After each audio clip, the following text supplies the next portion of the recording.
Have you ever wondered what you would do if the man who swore to love you forever publicly humiliated you? Get ready for a story of betrayal, triumph, and a twist of fate so unexpected it will take your breath away. How powerful must a woman become to not only survive, but to force him to witness her greatest victory? Don't forget to like and subscribe to this channel for more incredible stories and comment below with your first impression. The scent of fresh coffee hung in the air, a symbol of 5 years of connubial bliss.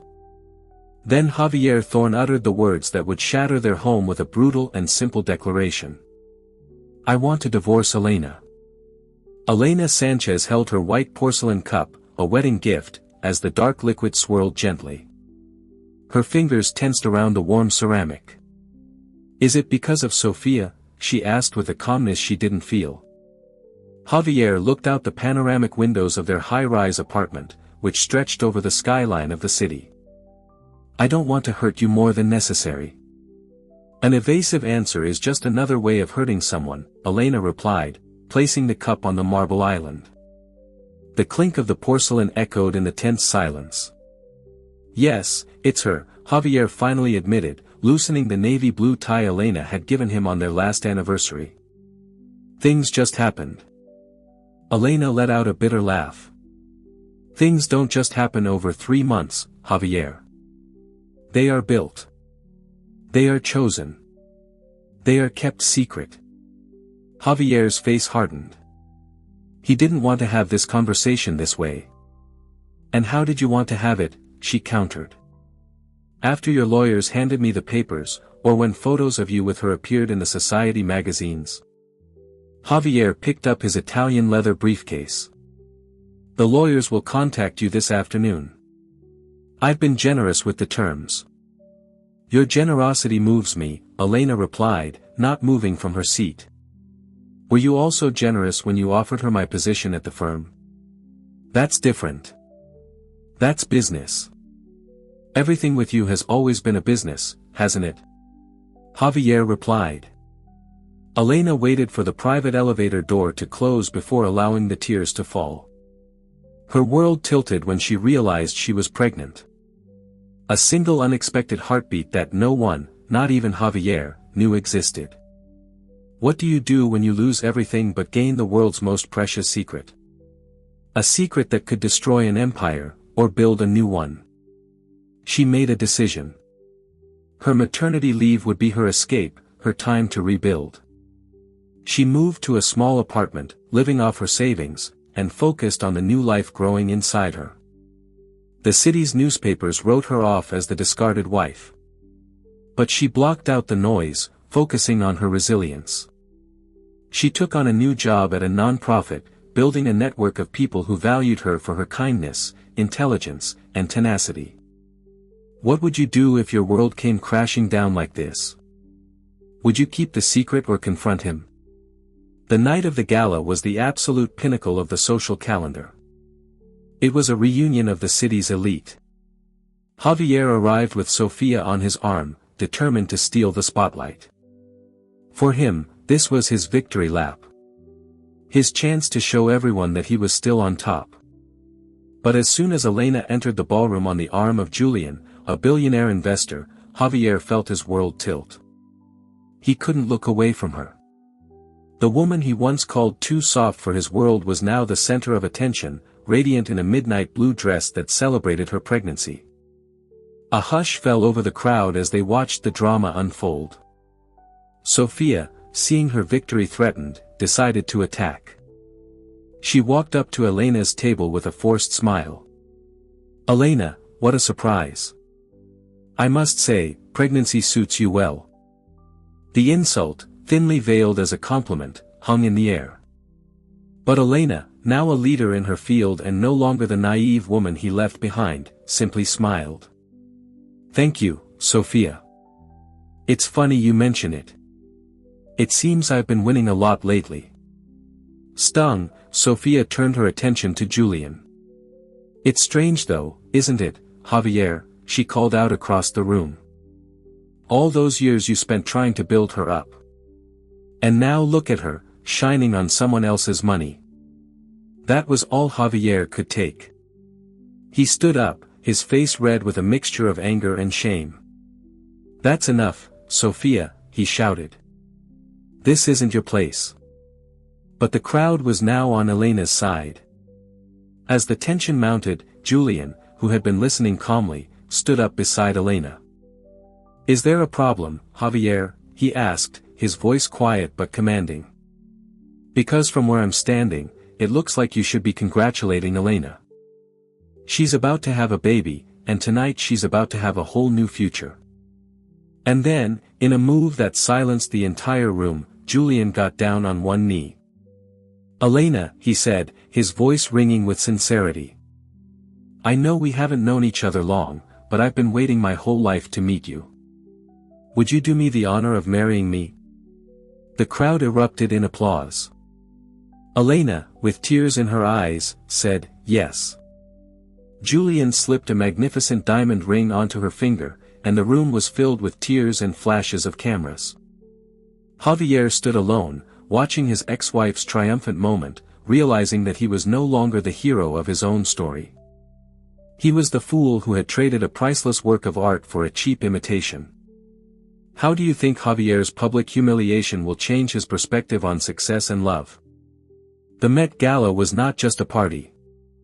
It was a detonation of fame and fashion for the world. Elena's acceptance of Julian's proposal was the perfect ending to a public humiliation. Her victory was Javier's defeat, a viral fairy tale.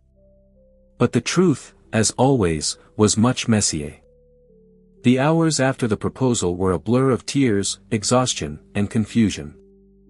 Elena, a woman who had spent years being invisible, was suddenly the center of attention. She had to learn to navigate a new world of fame and power. But this time she did it on her own terms. The ultimate revenge, she realized, was not to rub his face in her success, but to live well and build a life of purpose. She used her newfound platform to launch an initiative for women entrepreneurs, investing in young women who had been told they were not enough. Her mission was to invest not just in businesses but in people, in their potential and in their dreams. She became a national figure, a symbol of resilience and grace. Her story, which began with a public humiliation, had become a source of inspiration for women. And as for Javier, he learned the hard way that true power is not measured by how many people you control, but by how many you lift up. He may have lost his empire, but he gained a second chance to be a father to his son. And in the end, he learned that the most precious things in life are the ones that can't be bought. He learned that the only legacy that truly matters is the one you build with love. What do you think of Elena's decision to use her newfound wealth and power to help other women? Did you expect such a selfless act? 5 years later, Elena, now a renowned CEO and philanthropist, and Julian, her husband, stood on a stage speaking about their shared vision for a better world. Her son, Arthur, now a bright-eyed 5-year-old, watched her with pride. The woman, who was once humiliated for not being enough, was now a symbol of success and resilience. She had not only rebuilt her life, but had used her power and influence to help other women do the same. Her greatest victory was not the wealth or the power, but the family she had built, the man she had loved, and the legacy she was creating for her son. The circle had closed, not as a prison to confine her, but as an embrace that had made her stronger. Her story, which began with bitter coffee and a broken heart, ended with a life of purpose, joy, and a happiness that was real, honest, and earned with her own 2 hands. Don't forget to like this video and subscribe to our channel for more amazing stories like this. Hello everyone. Have you ever wondered what you would do if the man who swore to love you forever publicly humiliated you? Get ready for a story of betrayal, triumph, and a twist of fate so unexpected it will take your breath away. How powerful must a woman become to not only survive, but to force him to witness her greatest victory? Don't forget to like and subscribe to this channel for more incredible stories and comment below with your first impression. The scent of freshly brewed coffee hung in the air, a symbol of 5 years of connubial bliss. Then Javier Thorne uttered the words that would shatter their home with a brutal and simple declaration. "I want to divorce Elena." Elena Sanchez held her white porcelain cup, a wedding gift, as the dark liquid swirled gently. Her fingers tensed around the warm ceramic. Is it because of Sophia? She asked with a calmness she didn't feel. Javier looked out the panoramic windows of their high-rise apartment, which stretched over the skyline of the city. I don't want to hurt you more than necessary. An evasive answer is just another way of hurting someone, Elena replied, placing the cup on the marble island. The clink of the porcelain echoed in the tense silence. Yes, it's her, Javier finally admitted, loosening the navy blue tie Elena had given him on their last anniversary. Things just happened, Elena let out a bitter laugh. Things don't just happen over 3 months, Javier. They are built. They are chosen. They are kept secret. Javier's face hardened. He didn't want to have this conversation this way.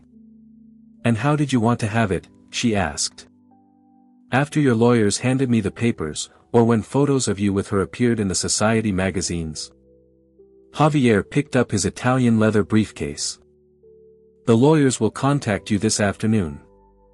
I've been generous with the terms. Your generosity moves me, Elena replied, not moving from her seat. Were you also generous when you offered her my position at the firm? That's different. That's business. Everything with you has always been a business, hasn't it? Javier replied. Elena waited for the private elevator door to close before allowing the tears to fall. Her world tilted when she realized she was pregnant. A single unexpected heartbeat that no one, not even Javier, knew existed. What do you do when you lose everything but gain the world's most precious secret? A secret that could destroy an empire or build a new one. She made a decision. Her maternity leave would be her escape, her time to rebuild. She moved to a small apartment, living off her savings, and focused on the new life growing inside her. The city's newspapers wrote her off as the discarded wife. But she blocked out the noise, focusing on her resilience. She took on a new job at a non-profit, building a network of people who valued her for her kindness, intelligence, and tenacity. What would you do if your world came crashing down like this? Would you keep the secret or confront him? The law firm Sterling and Finch Associates occupied the entire 20th floor of a tower in the city's financial district. Elena looked at the city through the large windows as she waited in the boardroom. The manila folder in front of her contained her sentence and expressed divorce. The legal dissolution of 5 years in less than 2 weeks. Mr. Thorne has been considerate, explained Mr. Sterling, a 60-year-old man with designer glasses and an impeccable suit. The country property, a substantial financial settlement, and of course, an exemplary letter of recommendation. Elena shuffled through the pages without reading them. And the firm? I'm afraid the terms are clear. My position as project director, Elena interrupted. A position I earned long before I became Mrs. Thorne. The lawyer cleared his throat. The contracts have specific clauses regarding post-divorce conflicts of interest. It's standard practice. Standard, Elena repeated, savoring the bitterness of the word. Like firing an employee of 7 years for the crime of having been married to the owner. Miss Sanchez, he corrected. I urge you to consider the generosity of these terms. Many women in your position. In my position. Elena slammed the folder shut. Are you referring to pregnant and unemployed? The silence that followed was thick. The lawyer adjusted his glasses, uncomfortable. That detail was not mentioned in the preliminary negotiations. Because it's not part of the negotiation, Elena replied, taking a pen from her purse. Where do I sign, Mr. Sterling? This could substantially change the terms. Mr. Thorne should be informed. Mr. Thorne made his decisions, Elena interrupted, signing each page with methodical precision. I'm making mine. That afternoon at the clinic, Elena lay on the cold examining table while Dr. Lopez applied the gel for the first ultrasound. Are you here alone? The doctor asked with professional kindness. No, Elena replied, looking at the black and white screen. There are two of us. The sound of the heartbeat filled the room, fast, strong, determined. Like Elena's heels as she left the law firm. Like the pulse in her temples as she packed her things from the office. Like the rhythm of her steps as she looked for a new place to live. In the small studio in the Malasana neighborhood that she rented that same afternoon, Elena taped the first image of her child to the bare wall. A gray smudge the size of a bean that represented her entire future. The phone vibrated. A message from Javier. The lawyers told me you signed without reading. Are you sure? Elena looked at the image on the wall, then at her barely perceptible belly under her black dress. Completely sure, she replied before blocking his number. That night, sitting on the floor of her new home, surrounded by unopened boxes, Elena wrote 2 letters. The first, a formal resignation from Thorn Developments. The second, a list of baby names. Only one of them would be sent. The echo of her footsteps resonated in the empty space as she prepared for bed. Tomorrow, the job search would begin. Tomorrow, she would face the world with her secret and her dignity as her only possessions. For now, in the darkness of her new beginning, she allowed the memorized sound of her child's heartbeat to lull her to sleep. Do you think Elena made the right decision to keep her pregnancy a secret? What would be your priority in this situation? Elisa's resume sat on dozens of desks throughout Madrid. An architect who graduated with honors, with experience in international projects, a portfolio of award-winning designs, and an increasingly difficult explanation for her sudden departure from Thorn Developments. Why did you leave your last job? Asked the human resources director of the Miranda Architectural Group, studying her file. I was looking for new horizons, Elisa replied, discreetly adjusting the blazer that was harder to button each day. With your experience, it's strange that Thorn let you go. Perhaps I should ask him. Perhaps you should, Elisa replied, maintaining a professional smile while fighting off the morning sickness that threatened to ruin the interview. 3 weeks and 15 interviews later, the reality was clear. The corporate world of architecture in Madrid was too small, and rumors traveled faster than cover letters. Her bank account was shrinking at the same rate her belly was growing. With 4 months of pregnancy, the small studio in Malasana was starting to seem like an unnecessary luxury. It was then that she met Mrs. Davis. The Angel's Nook was one of those restaurants that survived fads and crises. White tablecloths, silver cutlery, and a clientele that included everyone from politicians to artists.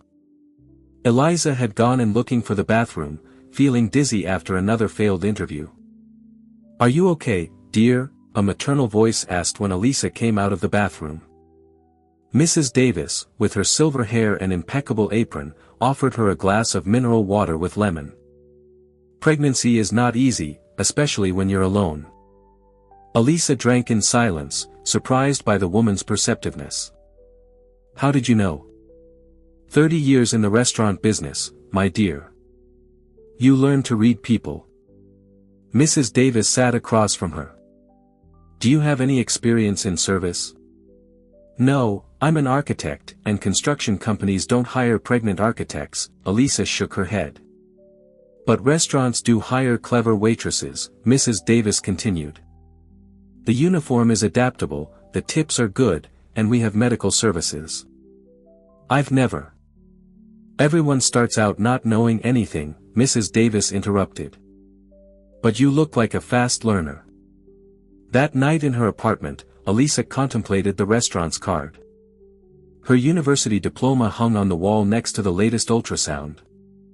On her computer, the draft of another cover letter waited to be sent.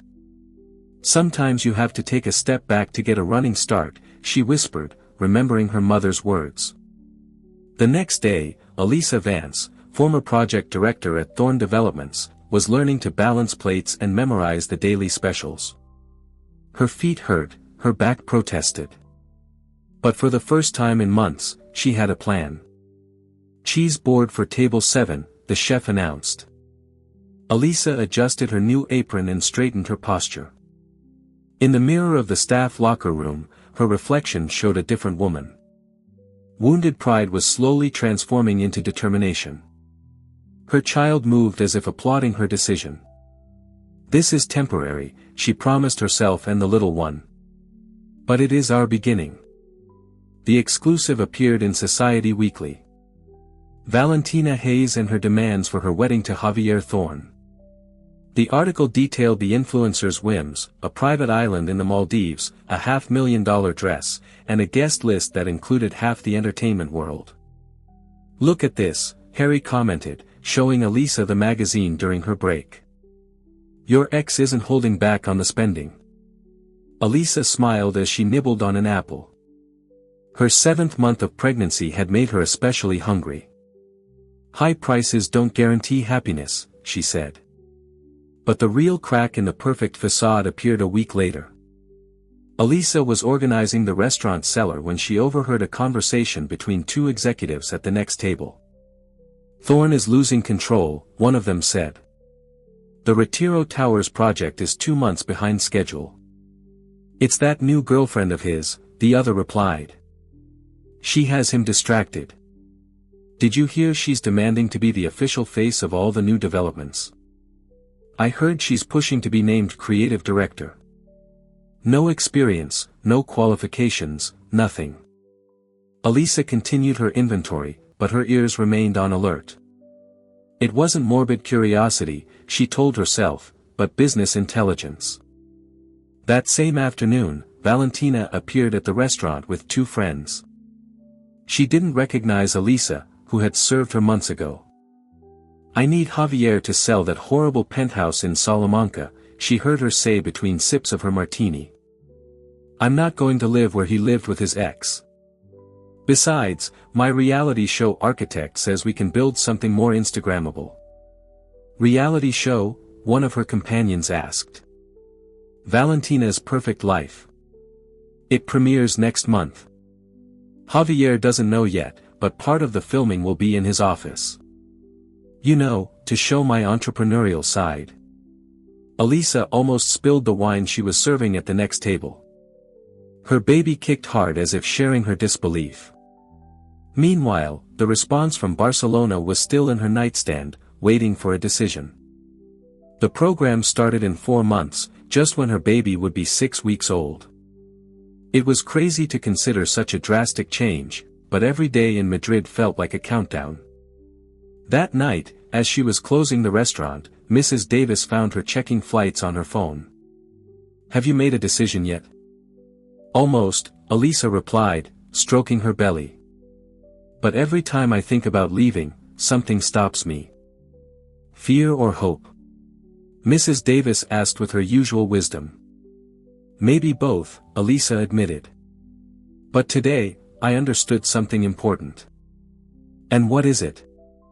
"That while I was waiting tables to build our future, others are destroying theirs to keep up appearances."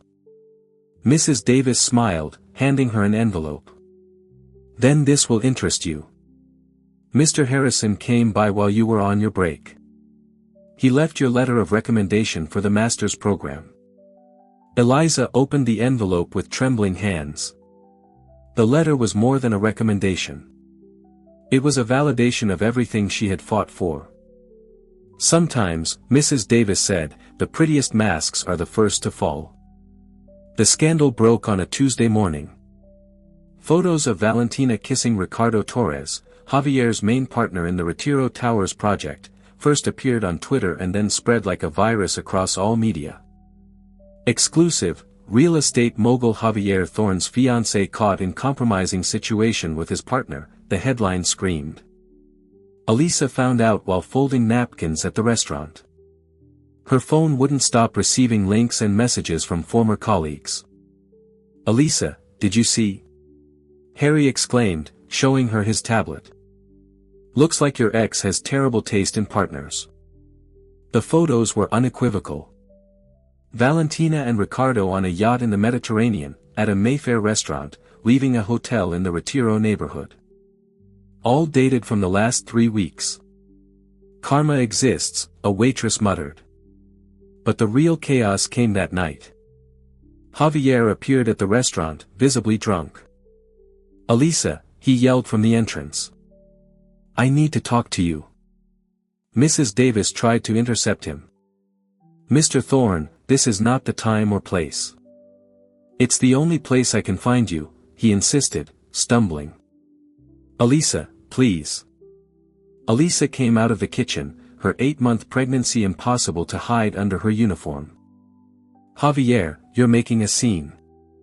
"This is a scene," he laughed bitterly. "Just like Valentina made.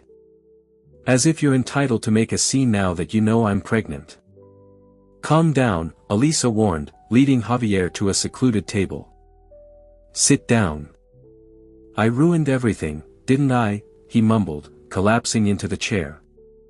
"I lost you. I lost my son. And now this. The Towers project is dead. Ricardo had the key contacts. Without him." Javier ran a hand over his face. "And Valentina, she—" "I'm not your therapist," Elisa interrupted. "And this is not the time." "Then when? When did you know about Barcelona?" "I have contacts at the university." "Elisa, please don't take my son away. We can try again." "We can." "No," she interrupted him firmly. "There is no we. You chose, Javier, and I chose too. And now, I choose for you to leave before I call security." As 2 guards escorted Javier out of the restaurant, Elisa felt a contraction. Not a labor one, but a Braxton Hicks, her doctor had explained. Her body rehearsing for the real thing. That night in her apartment, Elisa finally replied to the Barcelona email, accepting the scholarship. As she wrote, the news on television showed the stock of Thorne developments plummeting and rumors that several investors were withdrawing from the Towers project. "Sometimes, little one," she whispered to her belly, "the end of one story is just the beginning of a better one." The baby kicked as if in agreement. In 2 weeks, she would have her last ultrasound. In a month, her last day at the restaurant. And in 6 weeks, if all went according to plan, they would be on a plane to Barcelona. The end had arrived, but it wasn't the one Javier had imagined. What an emotional roller coaster. Do you think Elisa made the right decision, or should she have given Javier another chance? The morning Javier showed up at her building with a bouquet of white roses and a box from the most exclusive jewelry store on Serrano Street, Elisa was packing the last of her architecture books that she hadn't yet sent to Barcelona. 5 minutes, he pleaded from the other side of the door. "Just 5 minutes, Elisa." She watched the scene through the peephole. Javier Thorne, the real estate mogul, looked disheveled and tired. So different from the man who had left her 8 months ago. "The neighbors will call the police if you keep knocking like that," Elisa warned, finally opening the door. "You're here," he murmured, his eyes fixed on her 9-month belly. "Beautiful. What do you want, Javier?" He tried to enter, but Elisa blocked his way. "The hallway will be sufficient for this conversation. I cancelled the sale of the Salamanca penthouse," he announced as if that would change everything. "We can go back, raise our son there. I've been in therapy, Elisa, for 3 weeks now. I realized all my mistakes." 3 weeks of therapy versus 8 months of absence, she replied, raising an eyebrow. "The ring was my grandmother's," he continued, opening the velvet box. "I always wanted to give it to you. But you gave it to Valentina," Elisa completed. "I never gave it to her. I couldn't. It wasn't for her." Elisa looked at the antique diamond and sapphire ring. In another life, it would have meant everything. Now it was just a reminder of broken promises. "My flight is in 2 weeks," she informed him, closing the box without touching the ring. "The baby can arrive at any moment." "And you arrived too late, Javier. Too late. He's my son, too. A son who didn't exist when you left me. A son you only cared about when your perfect new life fell apart." Tears began to stream down Javier's face.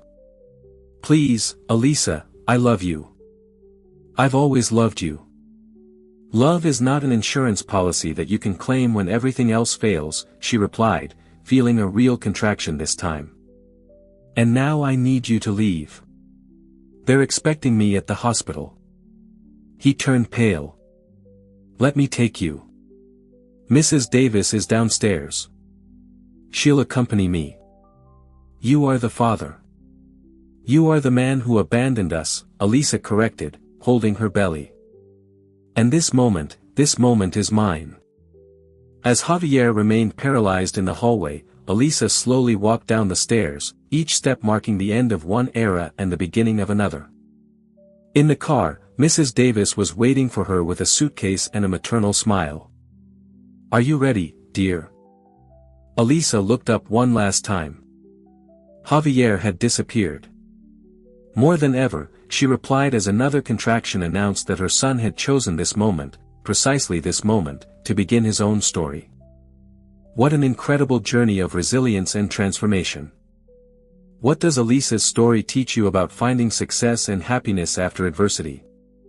Barcelona dawned cloudy the day Elisa and her son Arthur arrived at El Prat airport. The baby, just 6 weeks old, slept peacefully in his carrier while she dealt with the luggage. "Welcome to Spain," greeted Ana Rodriguez, the coordinator of the master's program, who was waiting for her at the exit. "Good flight." "As good as it can be with a newborn," Elisa smiled, grateful for the help with her bags. The small apartment the university had found for her in the Gracia neighborhood was modest but bright, with a small extra room that could serve as a studio. The white walls reminded her of a blank canvas waiting to be filled with new memories. "Babies are welcome in all classes," Anna explained as she helped her get settled. "The university has a daycare on campus, but we understand if you prefer to have him with you for the first few weeks." News from Madrid arrived like distant echoes. Javier had resigned as CEO of Thorn Developments. The company was now in the hands of a board of directors. The Retiro Towers project had been permanently cancelled. Valentina had gotten her reality show, but the ratings were a disaster. Rumors placed her in Los Angeles, trying to relaunch her career as an influencer with limited success. Elisa immersed herself in her studies with the same determination she had shown waiting tables. Between bottles and diapers, she designed sustainable building projects that began to attract the attention of her professors. "Your proposal for the zero-energy building is extraordinary," her tutor commented 3 months later. "Have you considered presenting it at the Green Architecture Congress in Amsterdam?" Arthur grew strong and healthy, his dark eyes identical to his mother's.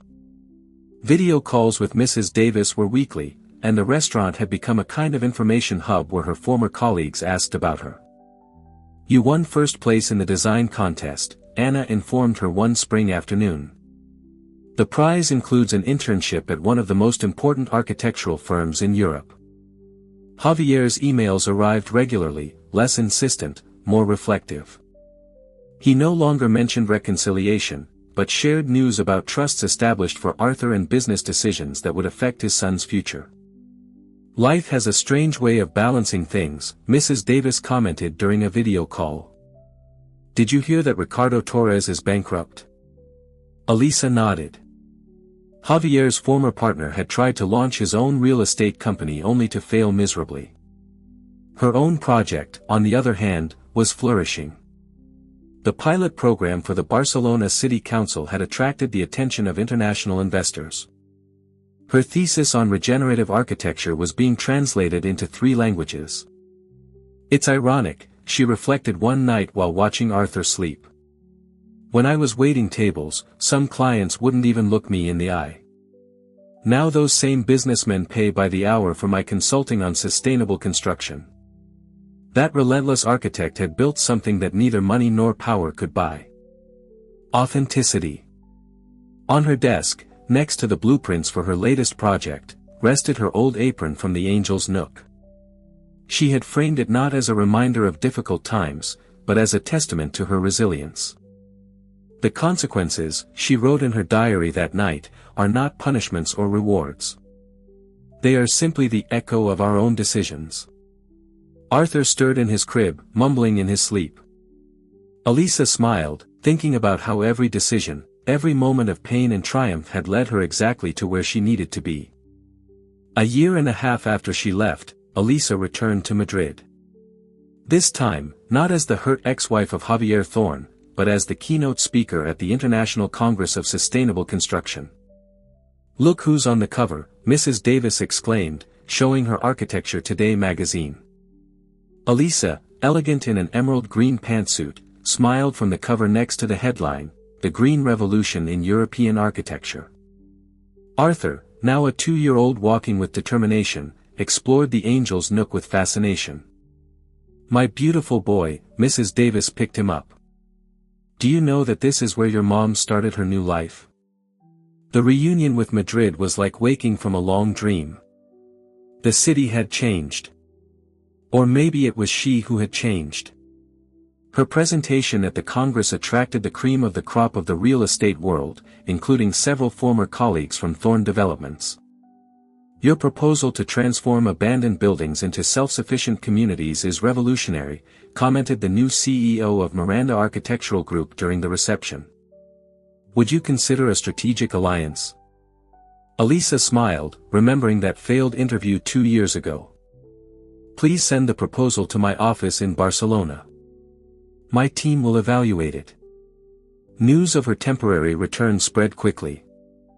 Javier requested to see her through his lawyers, a formal meeting to discuss Arthur's future. They met at a neutral café, far from the places they once shared. Javier had aged more than he should have in 2 years. The gray hairs at his temples and the lines around his eyes told the story of his defeats. "He looks like you," he commented, watching Arthur play with his crayons. "He has your determination and your sense of timing.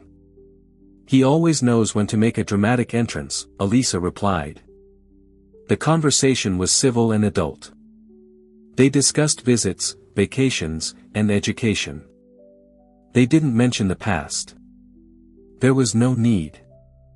The wounds had healed, leaving only lessons. "I saw your presentation at the Congress," Javier said as they said goodbye. "You're changing the world, Elisa. I always knew you would." "Sometimes," she replied, "we need to lose our way to find our true north." That night, on her last visit to the Angel's Nook, Elisa put on her black uniform again, this time by choice. She served tables for an hour amidst nostalgic laughter and tears. "So we don't forget where we came from," she explained to Arthur, who watched her fascinated from Mrs. Davis's arms. The lights of Madrid shone differently now, more like guiding stars than fireworks. In her suitcase, along with her return ticket to Barcelona, she carried 3 new contracts and a certainty. She had found her way, and it was more beautiful than she had ever imagined. What an incredible journey of resilience and transformation. What does Elisa's story teach you about finding success and happiness after adversity? The Sustainable Architecture Award ceremony was held at the Reina Sofia Museum. The same place where 5 years ago Elisa had accompanied Javier to countless social events. This time she was the protagonist for her revolutionary contribution to green architecture and her impact on transforming abandoned urban spaces. The 2025 International Sustainable Architecture Award goes to Elisa Sanchez, the presenter announced. Arthur, now a 3-year-old in a small suit, applauded from his seat next to Mrs. Davis, who had traveled from Barcelona especially for the occasion. In the front row, Elisa's team from Spain smiled proudly. "This award," Elisa began from the podium, "is for all who understand that sometimes we must deconstruct to build something better. For those who know that true architecture is not just about buildings, but about building futures." In the audience, Javier listened in silence. He was no longer the all-powerful tycoon, but he had found his own redemption. His new company, more modest but ethical, specialized in sustainable social housing. After the ceremony, while photographers captured the moment, Arthur ran to his father. Javier picked him up with a naturalness that only time and maturity had managed to build. "Congratulations," Javier said, approaching Elisa. The Amsterdam project is impressive. Thank you, she replied with a genuine smile. I heard about your social housing initiative. It's admirable.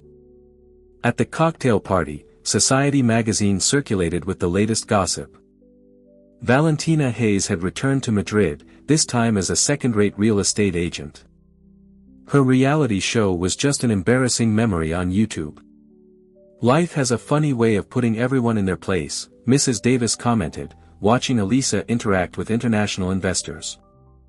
The Angels Nook now had a branch in Barcelona, managed by Mrs. Davis's eldest son, where Eliza regularly had lunch with her team.